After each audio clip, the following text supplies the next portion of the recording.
Starting the video in 3, 2, 1.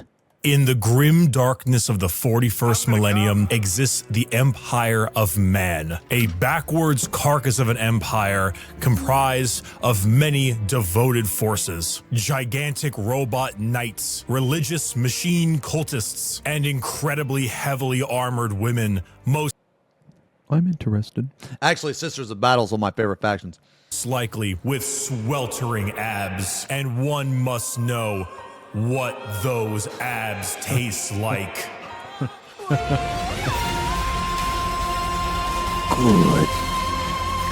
God. I am invested in this advertisement.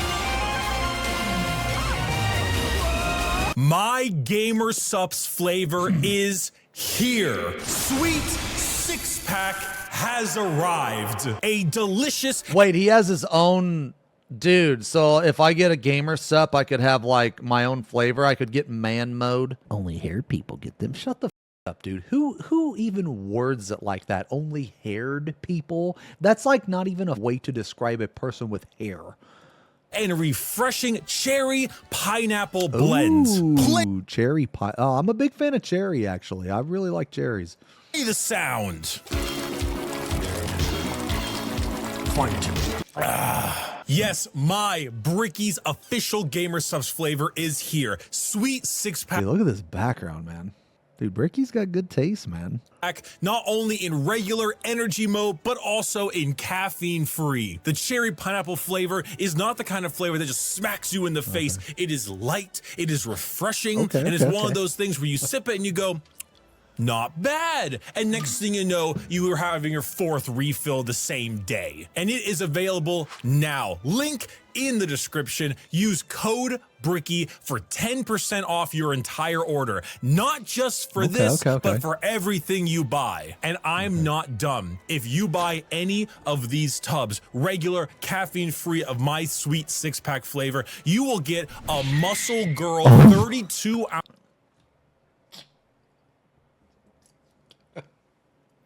shaker completely for free. There are only a couple thousand of those shakers, so get it while supplies last. Dude, how does this guy have such a great hairline and a great beard? This is fucking bullshit, dude. I cannot believe we finally have this, but I told everyone, like, once you find out the flavor, you'll be like, yeah, that tracks. And damn straight does it track. Sweet six-pack available now. Code Bricky, link in the description. Let's go.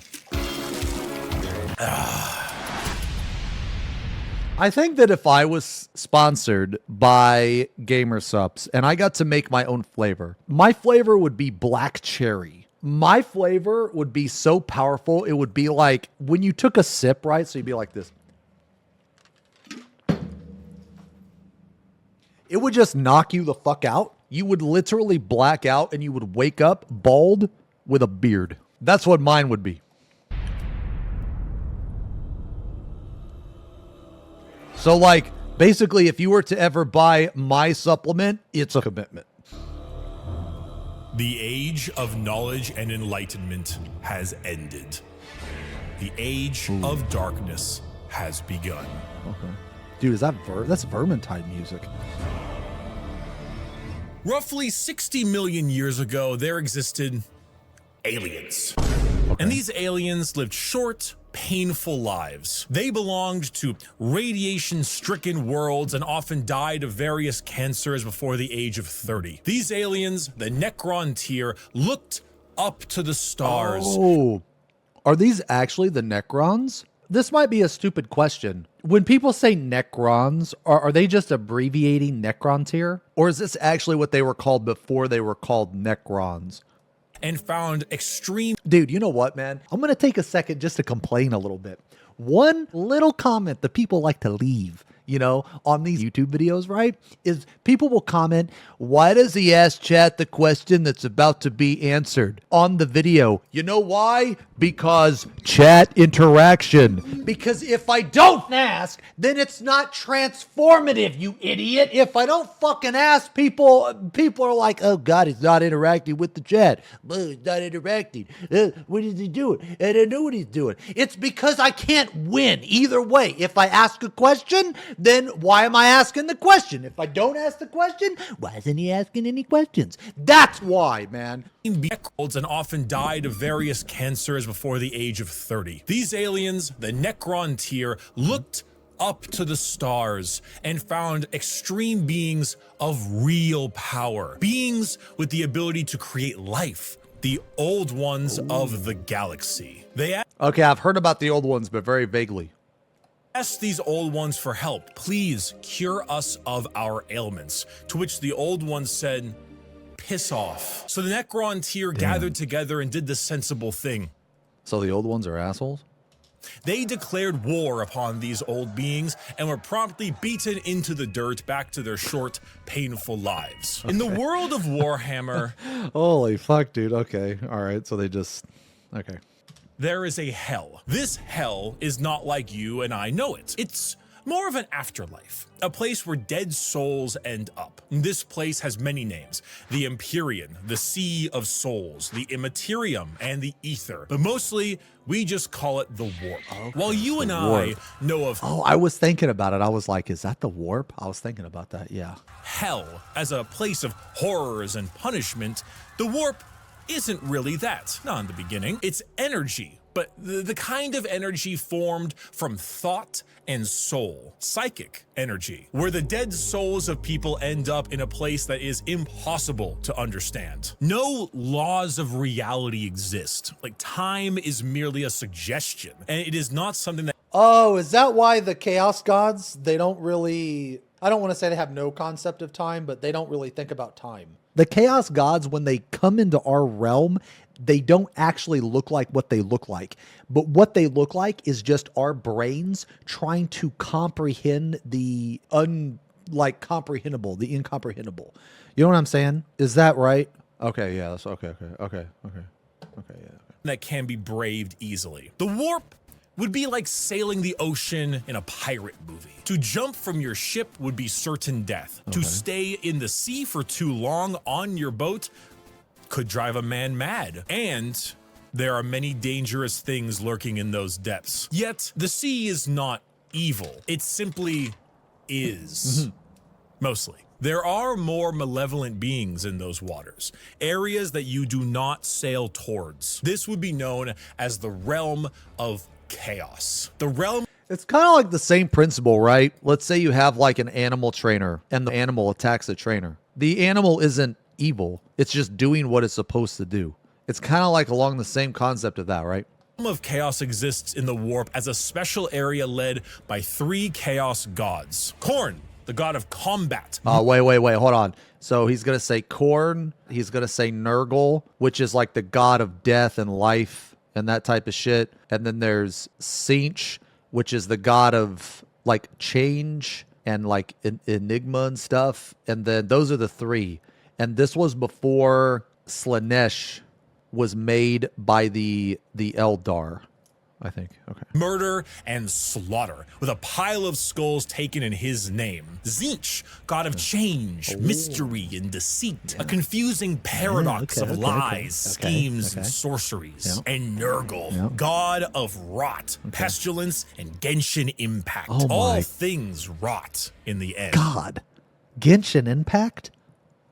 And Grandfather Nurgle is waiting for you with open arms. These gods ruled their respective realm in the Warp, sending their many followers against each other in the great game to be the most powerful of all the gods. So the Warp exists. Hell is real, parallel to our galaxy, with the realm of chaos and its gods fighting for control. But there are also gods of real space, gods of the normal world too. They're called Catan, and they eat... Oh, wait. Are the Catan the ones that f***ed over the Necrons? gods of the normal world too. They're called Catan, and they eat stars. Do you think God stays in heaven because he too lives in fear of what he's created? These star gods saw the plight of our poor Necron tier and how the old ones cast them aside and said, you know what? You guys want immortality? Oh, we will make it happen. We are the gods of the tangible, of real Yeah, and then they debated him. space. We can give you a cure. Okay. So then they ate all their souls.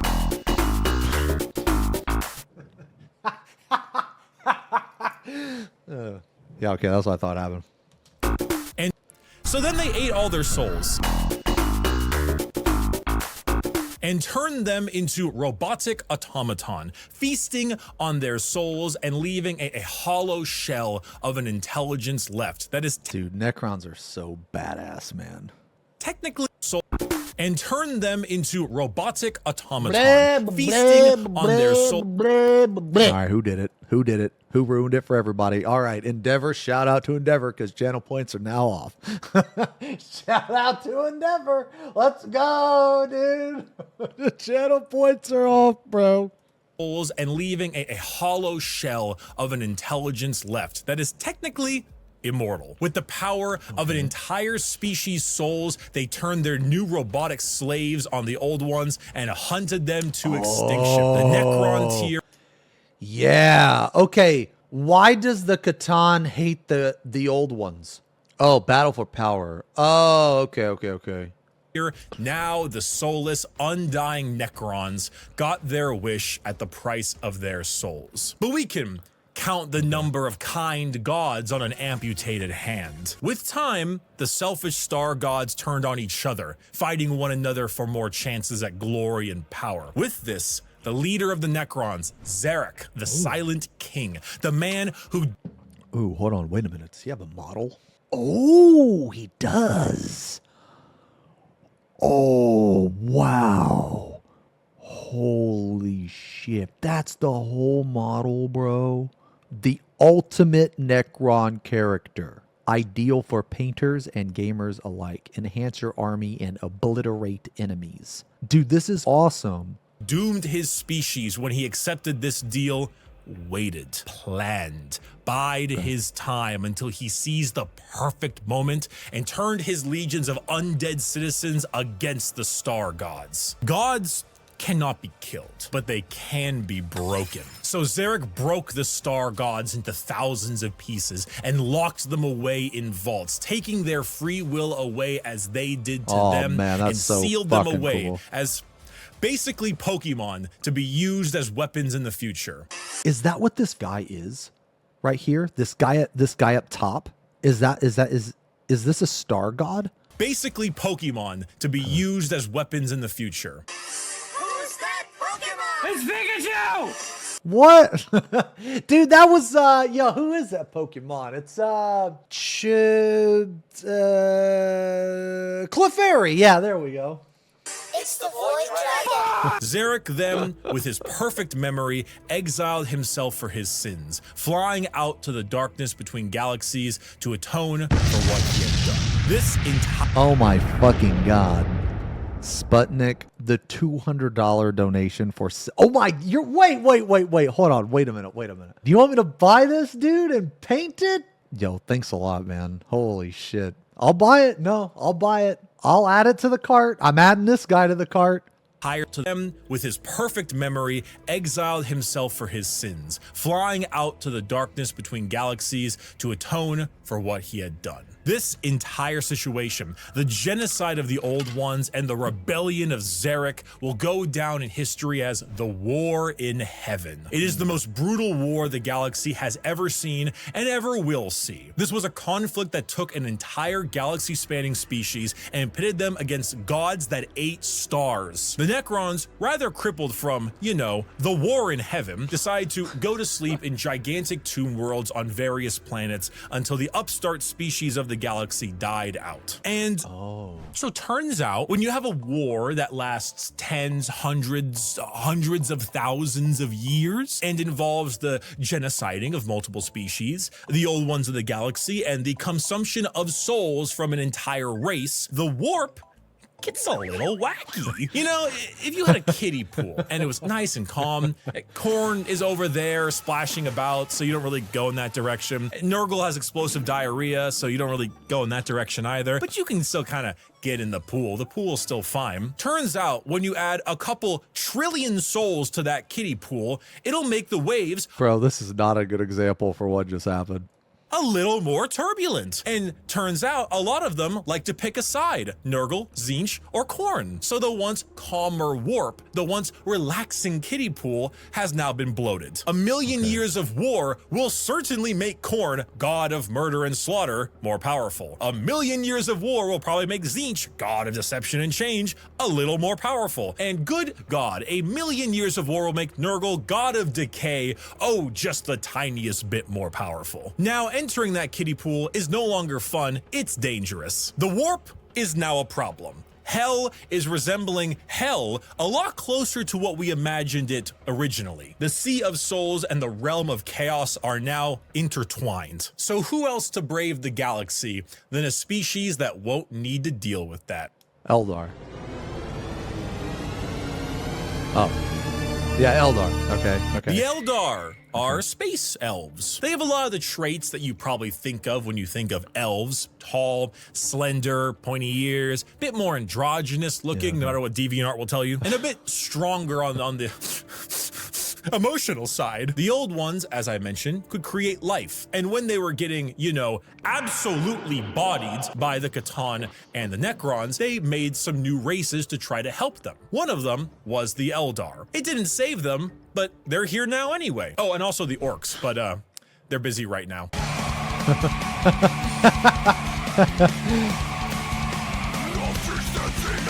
The Eldar are The orcs seem fun. a particularly psychically powerful race. So they were really adept at being able to handle the new turbulent warp of chaos and good at killing Necrons. We the best. We know fun.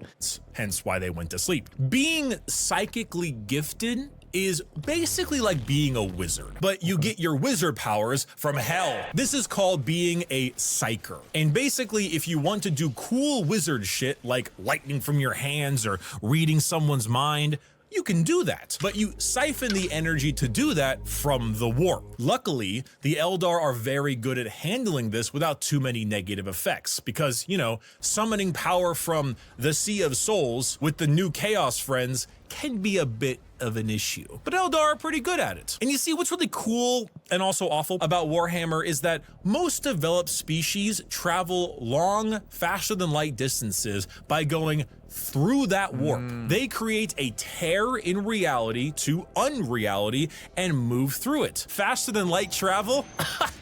Cringe. We go through hell itself to deliver your packages. For those of you who play Minecraft, you know how the Nether is like a pocket dimension? So moving 10 spaces in the Nether is actually moving something like 1,000 in the real world. I didn't know That's that. basically what warp travel is. Just much like in the Nether, there are a lot of things that want to kill you. The Eldar found a way to do so in between realities. Not regular reality, not the warp, something else. A purgatory of sorts. web a way. fabricated psychic realm Is that that the allowed them internet? to travel without fearing the negative effects of the warp. The Eldar were the perfect fit. So for is that like a layer of space in between reality and the warp? The weeb way. the new galaxy. Negative effects of the warp. The Eldar were the perfect fit for the new galaxy, and they took it with open arms and pointy ears. The empire of the Eldar spread everywhere, and it spread all the way until now, the 21st century. That's right, while you were watching NPC streams on TikTok, the space elves were ruling the galaxy, and they did so for quite a long period of time. The 21st century came and went. Humanity grew and grew, all under the nose of their elf overlords. At this time, humans advanced, your classic sci-fi style way. We began to expand, colonize our solar system, terraformed our planets, created new and more powerful machines and starships. The age of Terra, also known as Earth, but we call it Terra here, was here and existed between the 21st century all the way until the 15th millennia. Not much is known about this time, not much needs to be known. Humanity grew up, Yeah, sought it's the like stars. it's like that's the boring part, man. It was just like, just like modern day. Who the fuck gives a shit about modern day? Fast forward that shit. Skip that shit. Classic. Then came the years between 15,000 and 25,000, the age of technology, or to some, the dark age of technology. This is when humanity reached a new apex of technological understanding. When you think of sci-fi, there's a lot of things you can think of. Star Trek, maybe Star Wars style. You can go cyberpunk dystopian. The age of technology was deep sci-fi, like a scientific prowess that fringed on magic. This is also when the first ever psychers began showing up in humanity. Individuals with the genetic mutation to be able to access the warp, and then because of that, travel through it. Humanity was no longer constricted to their early ways of travel. With warp travel, they could go anywhere in the galaxy. They equipped ships with gigantic AI machines, with everything you would ever need to know about mankind, and sent them out on colony ships to expand their influence across the galaxy. This was truly the golden age of humanity. And with every golden age, Dude, I don't even dude, what is this picture, man? What is this? the golden age of humanity. And with every Dude, what is this weeb shit? What is this? Why are you typing despair? That's Venom, bruh. No, it's not. This is weeb shit, man. Oh, it's Berserk. Oh, I didn't know. Sorry, I didn't know. every golden age, there is a fall. While the new human upstarts of the galaxy were reaching new levels of technology and prowess, the Eldar were engaging in Debauchery! Is he about to talk about how the Eldars just have a whole bunch of orgies and shit, man? what happens when a species has everything. You can produce unlimited food out of nothing. Your need for farmers and workers, gone. You have dominated the stars and have created a fast travel system that doesn't rely on the dangers of the warp. You have nothing else to do. You have no struggles, no problems, and feel as if there is nowhere else to go. Well, you begin to experiment. The Eldar started harmless enough. You know, you take a serious interest in your species' culture, your arts, paintings, poems, plays. These are Eldar, elves, remember? Their emotions are heightened, more powerful than us humans. So your plays get louder. They start to push on the limits of your hearing ability. Your music becomes different, more deranged. It pushes the boundaries of what is art. The visual spectacle of art becomes more bizarre, more delusional, more eccentric. And let's not forget, Dude, I don't know why I just thought of this, but have you guys ever seen that music video for Black Hole Sun? Ugh, that has always creeped me the fuck out. I saw that one time as a kid on Beavis and Butthead, and dude, that creeped me out so bad, dude. It's to this day, dude. It's still creepy to me, man. But I saw that when I was a kid. I was like 10, and I saw that shit, man. Oh my lord. very more bizarre, more delusional, more eccentric. And let's not forget a very important sense. Touch. Pornography is one thing.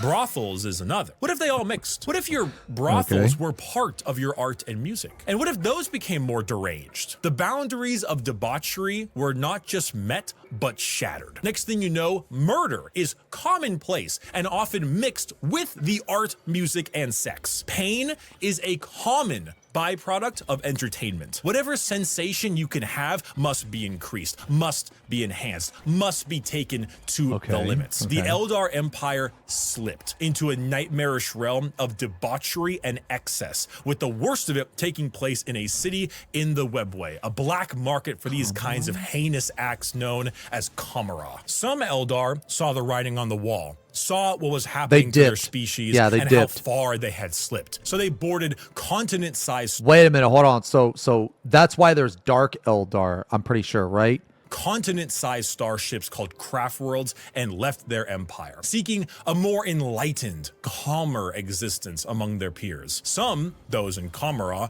pushed it to even greater heights, relishing the pain and torment they inflicted on those around them. All during this, the warp, the yin to the yang of the world, was fed by these emotions, by the psychic power of the Eldar, by the souls taken in these depraved acts on a galactic scale. And just like that, Eldar ended. Slaanesh, the fourth chaos god, Good God.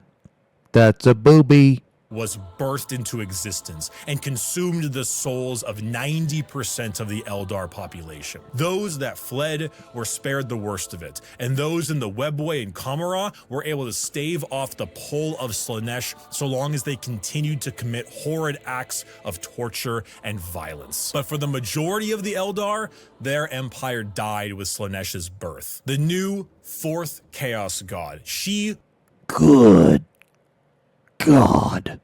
who thirsts, the god of unspeakable excess of pleasure, pain, hedonism, and perfection, had been born. With the fall of the Eldar Empire came the ruin of humanity. Slaanesh's birth sent storms in the warp across the galaxy, making travel between star systems impossible. Coupled with a huge classic AI rebellion, as a staple in these sci-fi settings, humanity began to suffer the age of strife. Now, planets that relied on intergalactic travel were completely cut off. Long-range messages, normally sent through the warp, were snuffed out. If you were a planet that was great at mining stuff, but couldn't get food, well, you know that movie about the rugby players in the mountains? Oh, and No. because of these insane warp storms and fluctuations, psychers began to appear among the human population a bit more often. Now, this initially had them hunted down as witches, because that's pretty Oh common God, this is such a good series.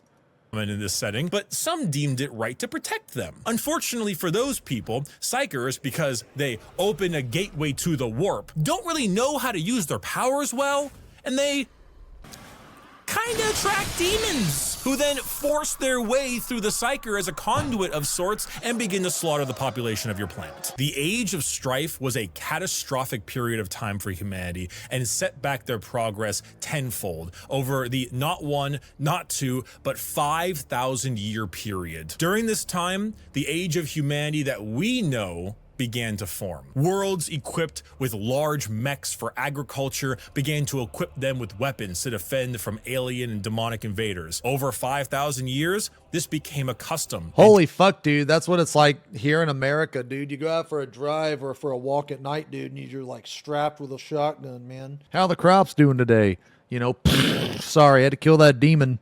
Tradition, dubbing them as night worlds, a feudal society of honor-bound knights in gigantic robots that uphold the chivalric code to defend their worlds and honor. A group of individuals on Mars, after radioactively bombing their planet to become inhospitable to human life, ran their entire lives underground on the few life support systems keeping them alive. Those technicians who could work on the machines and keep them operational were revered, and over 5,000 years went from skilled members of society to full-blown priests. The cult Mechanicus, or tech priests of Mars, formed that's in the sick. ashes of the Red Planet with a religious fervor and Dude, this is so cool, man.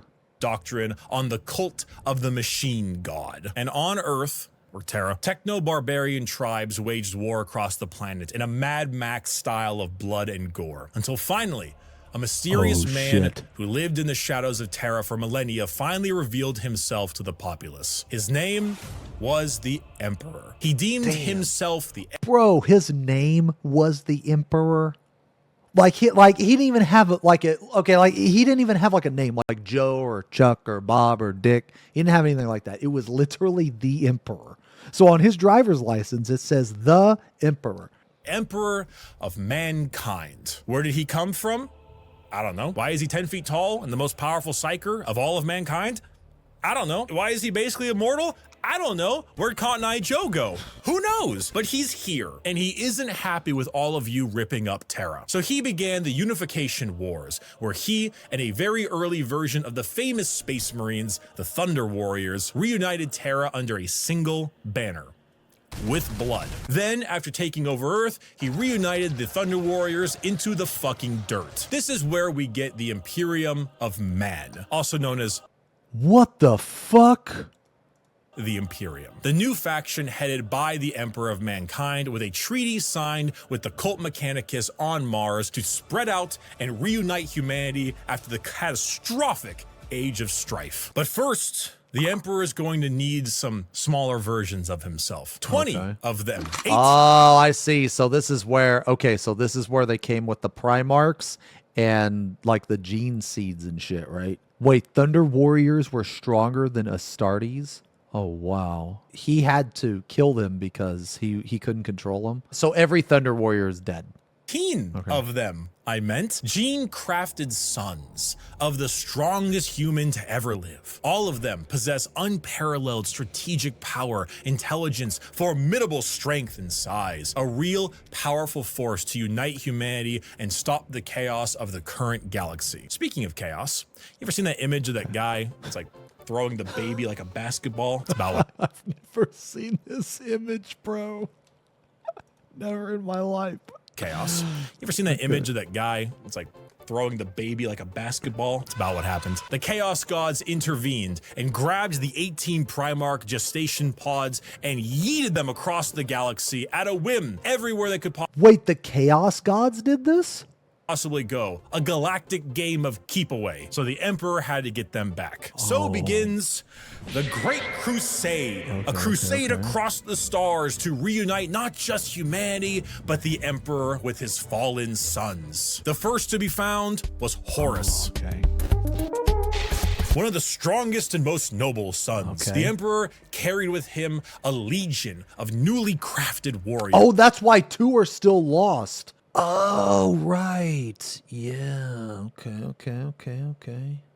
With genetic material made from their Primarch father. These are the newly made Space Marines. For Horus, his were the Luna Wolves. And as the Emperor continued on his great crusade, he found more and more of his sons, reuniting them with their individual Space Horus Marine was the legions. first found Leman son. Russ, the cunning hunter. Oh, yeah, Lehman. Okay.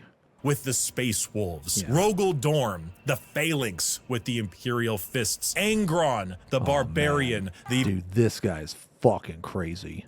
Very angry with his Imperial Dude, the Fists. World Eaters. Angron, Dude, the World Eaters are so metal, man. These guys are the ones that if they feel any other emotion other than like anger, they're met with severe pain all throughout their body. the Barbarian, the Very Angry with his World Eaters. Fulgrim, the Perfect with his Emperor's Children. And Jagatai Khan, the Swift. Oh, that's the guy I thought was the Space Viking.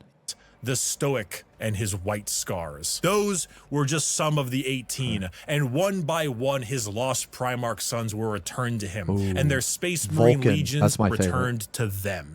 How do you confuse that for a Viking? How would you confuse that?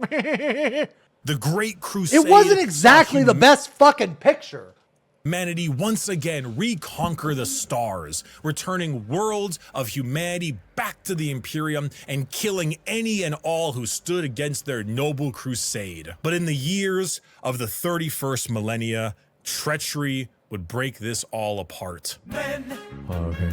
we don't know what we did. Horus, the Emperor's most beloved and favored sons, named War Master for the Crusade, succumbed to the power of chaos and daddy issues, all because of that bastard Erebus. Yo, fuck Erebus. Slowly, Horus would become corrupted, turning the Emperor's sons against him. This begins the most pivotal Wait, hold on. Who was Erebus? Word bearer traitor. Okay. moment in our story, and the one that has like 50 books written about it, the Horus heresy. Half 9 of the 18 Primarchs turned against the Emperor, and the following years were a bloody battle for the throne of Terra. The Emperor originally was working on a special webway project, just like the Eldar, to make faster-than-light travel significantly easier and safer, really improve humanity to allow them to conquer the stars without the risk of the warp. Well, this big red idiot named Magnus kind of blew a hole into that, literally and figuratively. So Big E over there is stuck on a gigantic golden throne, holding back the oncoming rush of demons and powering the Astronomicon, basically a big North Star for people who are sailing in the warp to help them navigate. The Horus heresy saw many loyalist and traitor legions pitted against each other in a bloody war until it reached Terra itself. Horus,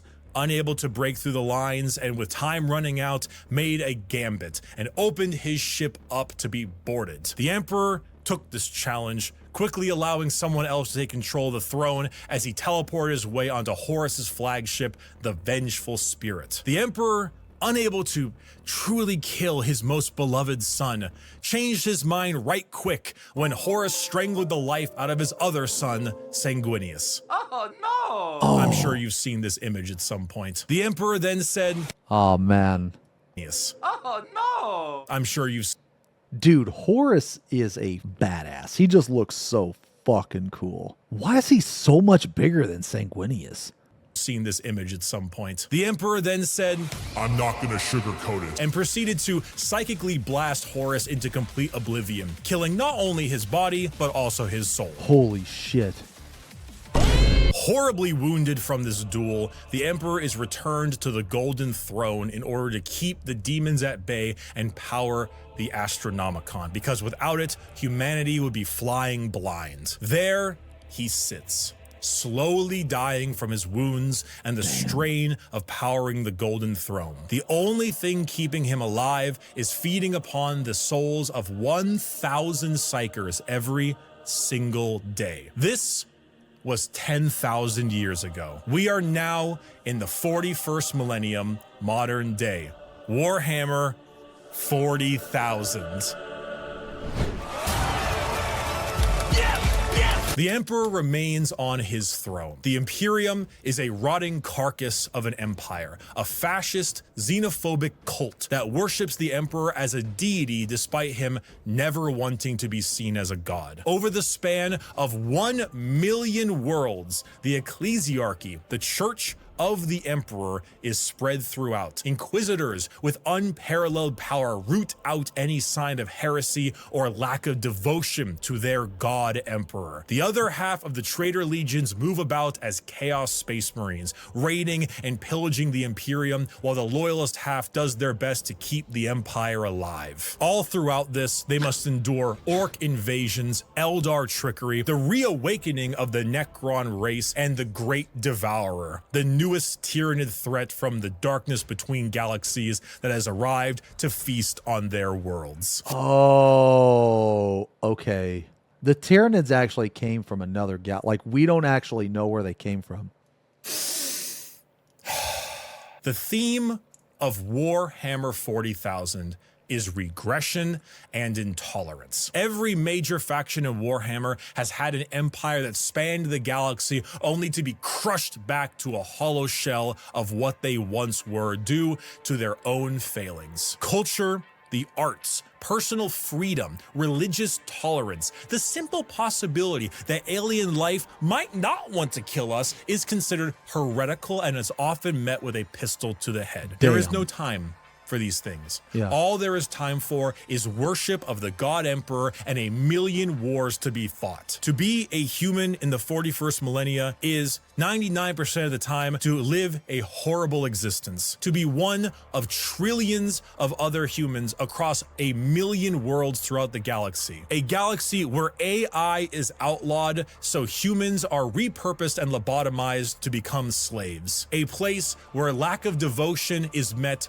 with death. And if you even have devotion, there is a good chance the threats to the galaxy, chaos, and aliens will kill you anyway. Warhammer is a world where you revel in being bad. There are protagonists, there are antagonists, but every faction is some shade of evil. Because playing the bad guys is always more fun. And my friend, you have a selection. So pick up that las gun soldier. You and the other 3 million men and women in this single deployment on this single world in this single battle will now show them the might of the God Emperor. That weapon in your hands has killed 99% of the alien populations in this galaxy. Unfortunately for you, soldier, you're fighting the final 1%. May the Emperor be with us. Glory to the first man to die, for in the grim darkness of the far future,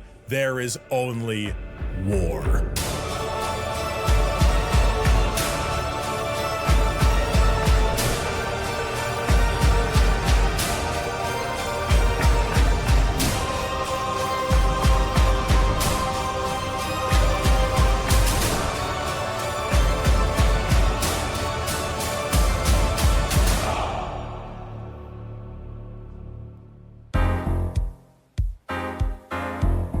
Thank you, everyone. I hope I have helped teach you about Warhammer. If you are a brand new person and you want to get a bit more about the world, there are multiple books that do a great job at showing off how the entire universe operates. For the most part, Warhammer is a setting, and often stories are told in that setting with a Warhammer coat of paint. Gaunt's Ghosts is Band of Brothers, but Warhammer. It's honestly one of my #1 recommendations for new people. Assassinorum Kingmaker is an assassin novel involving those night worlds. This is Mission Impossible, but Warhammer. So this is like a way more badass evil Star Wars, in the sense that like Star Wars, it has its movies, but it has like a bunch of like different places in the lore and stuff. You know what I'm saying? Bloodlines is Blade Runner, but Warhammer. And the list goes on and on. If I had to recommend a brand new novel for a first-time Warhammer enjoyer,